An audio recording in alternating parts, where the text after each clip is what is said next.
नमस्कार। आज हम सोशल स्टडी का लेसन 1 का आखिरी पार्ट पढ़ने जा रहे हैं।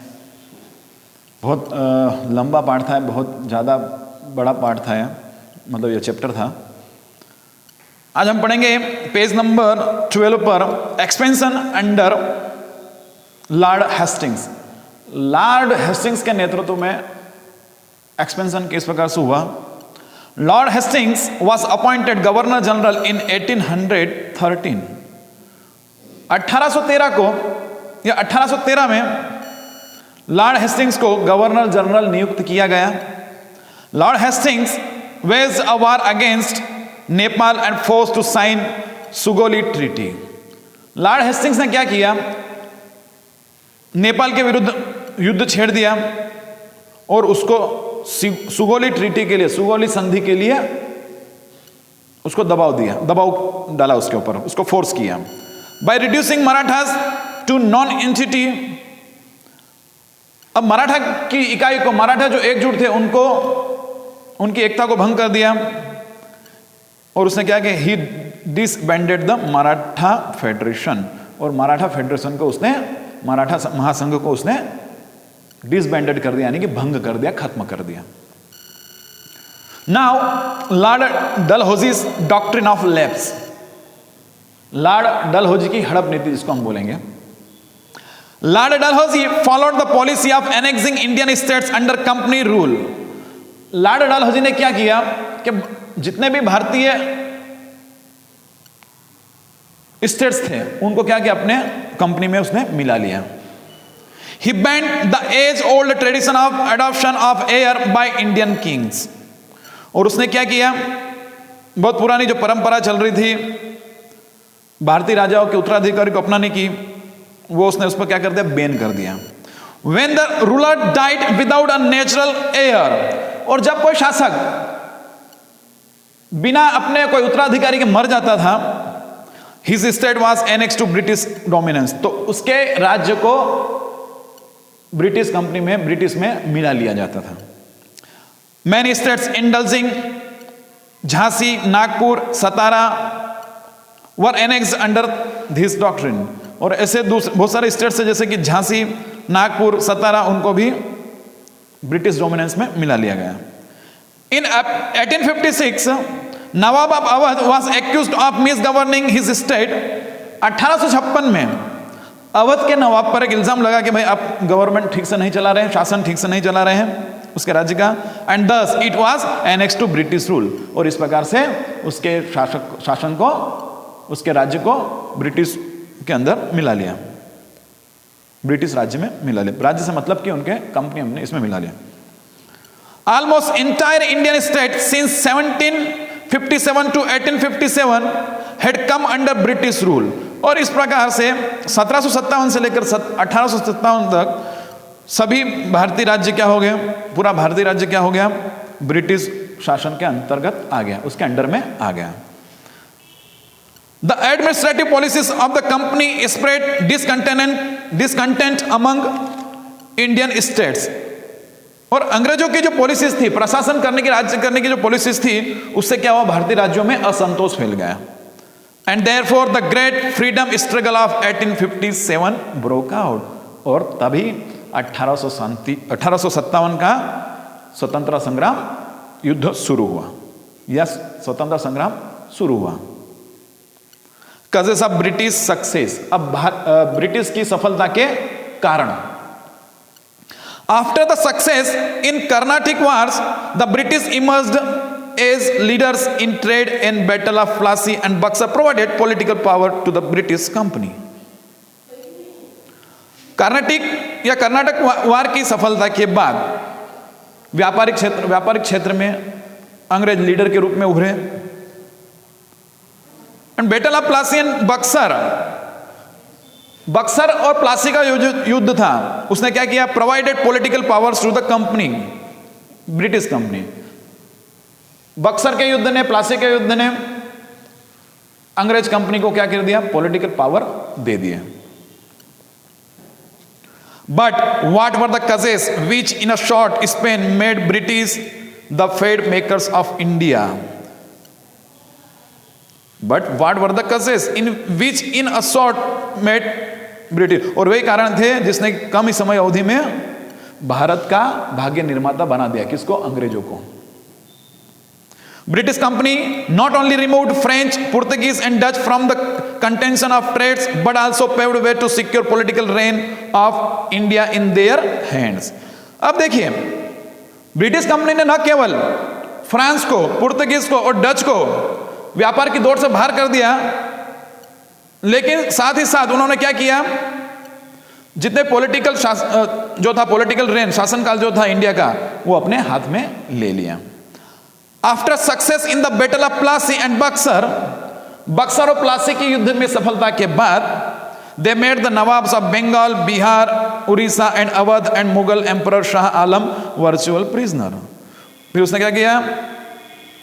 दे made the nawab of Bengal, Bengal के नवाब को, बिहार के नवाब को, उड़ीसा के नवाब को और अवध के नवाब को, और मुगल एम्परर शाह आलम, इनको बंदी बना लिया। The social and political conditions of India were also instrumental in the success of the British company। और जो ब्रिटिश कंपनी को जो सफलता मिली थी उसमें मुख्य रूप से और क्या था, उस सफलता का कारण और क्या था? सोशल और political conditions of India, Bharat की सामाजिक और राजनीतिक स्थिति, यह भी ब्रिटिश कंपनी की सफलता का एक कारण था। A phase of political disintegration began in India after the death of Aurangzeb, और औरंगजेब की मृत्यु के बाद भारत में राजनीतिक बिखराव शुरू हो गया। Many small states with lesser military powers were established in India, और भारत में क्या किया? कई छोटे छोटे राज्य जिनकी की मिलिट्री पावर्स बहुत कम थी, उनको स्थापित किया गया। The rulers of these states were haughty and indulged in luxury, और इन स्टेट्स के जो रूलर्स थे, जो शासक थे, वो एक तो क्या बहुत अभिमानी थे, दम्भी थे, और लग्जरी, शान शौकत मतलब ऐसो आराम में वो लिप्त थे। उनका एक ही काम था, ऐसो आराम करना। They lacked sense of national spirit, उनमें राष्ट्रीय भावना की का जो सेंस था, राष्ट्रीय भावना उनमें उनकी कमी थी। Their forces were weak, misguided and indisciplined, उनकी फोर्स कैसी थी? वीक, कमजोर, मिसगाइडेड, दिशा विहीन, और इनडिसिप्लिन यानी कि जिनमें कोई अनुशासन नहीं था। The prominent armed force of India, Afghans, Sikhs, Rohillas, Jats, Rajputs and others were against each other, और जो प्रमुख जो आर्म्ड फोर्सेस थी भारत की, सशस्त्र सेना जो थी, एक कौन? अफगान्स, सिख्स, रोहिलास, जाट्स, राजपूत और दूसरे जो थे, वे सभी एक दूसरे के विरोधी थे, एक दूसरे का विरोध करते थे। The Mughal emperor were powerless, lacking wealth, weak and resourceless, और जितने भी मुगल एम्परर्स थे वो शक्ति विहीन थे, उनके पास कोई वेल्थ नहीं थी, संपत्ति नहीं थी, कमजोर थे और रिसोर्सलेस थे, उनके पास कोई भी साधन नहीं, संसाधन नहीं थे। British company encashed this weakness to pave way for its success, और अंग्रेज कंपनी ने इसी कमजोरी को उसकी सफलता का रास्ता बना दिया, और इस कमजोरी को उन्होंने भुनाया और उससे उन्होंने सफलता प्राप्त की। British company took full advantage of internal rivalries and political apathy of the Indian kings and nawabs, और भारतीय राजाओं की और नवाबों की राजनीतिक उदासीनता, अव्यवस्था का अंग्रेज कंपनी ने, एक तो उनकी पॉलिटिकल एपाथी यानी कि राजनीतिक उदासीनता, अव्यवस्था का, और उनके जो आंतरिक कलह थे, आंतरिक जो उनकी प्रतिद्वंदिता थी, उसका अंग्रेजों ने भरपूर फायदा उठाया। They helped one state financially and military to weaken others and later on established supremacy on both। अब वे क्या करते थे? एक स्टेट को क्या करते हैं? वो फाइनेंशियली यानी कि आर्थिक रूप से पैसे से मदद करते थे, मिलिट्री फोर्स से मदद करते थे, ताकि वो दूसरे को क्या करे? कमजोर, एक को मदद करते थे ताकि वो दूसरा कमजोर हो जाए। और उसके बाद उन्होंने क्या किया? दोनों के ऊपर अपनी प्रभुता हासिल कर दी, अपनी बादशाहत हासिल कर दी, यूं कह सकते हैं, दोनों पे अपना प्रभुत्व जमा दिया। The policy of divide and rule prove to be a boon for the British company. और अंग्रेजों की जो नीति थी, कौन सी नीति? डिवाइड एंड रूल, फूट डालो राजनीति करो। यह नीति अंग्रेजों के लिए वरदान साबित हुई। The reason of success of the British army was their light and small arms and trained forces. अब अंग्रेजों की सफलता का प्रमुख कारण क्या था मालूम? उनकी जो आर्मी थी, उनके पास जो हथियार थे वो, और उनकी जो सेना थी वो, है ना, वो कैसी थी? ट्रेंड थी। उनकी जो फोर्सेस थी वो कैसी थी? ट्रेंड थी। उनको ट्रेनिंग, प्रॉपरली ट्रेनिंग दी गई थी, यानी कि वो कुशल थे। The English also had cannons which helped a lot in their success. और अंग्रेजों के पास बड़ी तोपें थी जिससे भी अंग्रेजों को सफलता मिली। The political anarchy, disintegration and weak center were few causes in India in the 18th century that made British company to capitalize on। अब देखिए, एक तो जो राजनीतिक अव्यवस्था, डिसइंटीग्रेशन, बिखराव,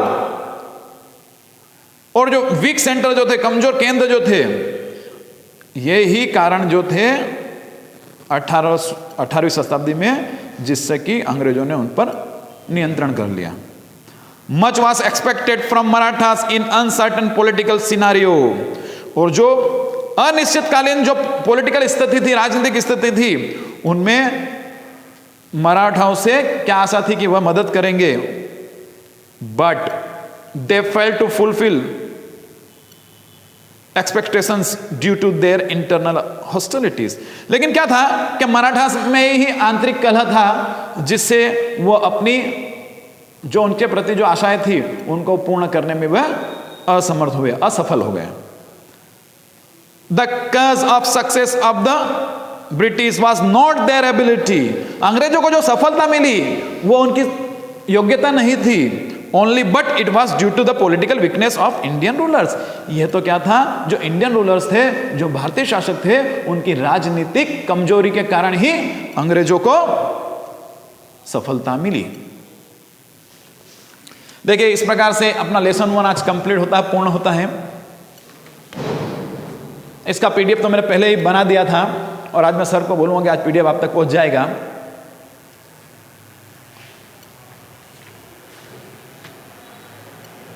आज के लिए बस इतना ही।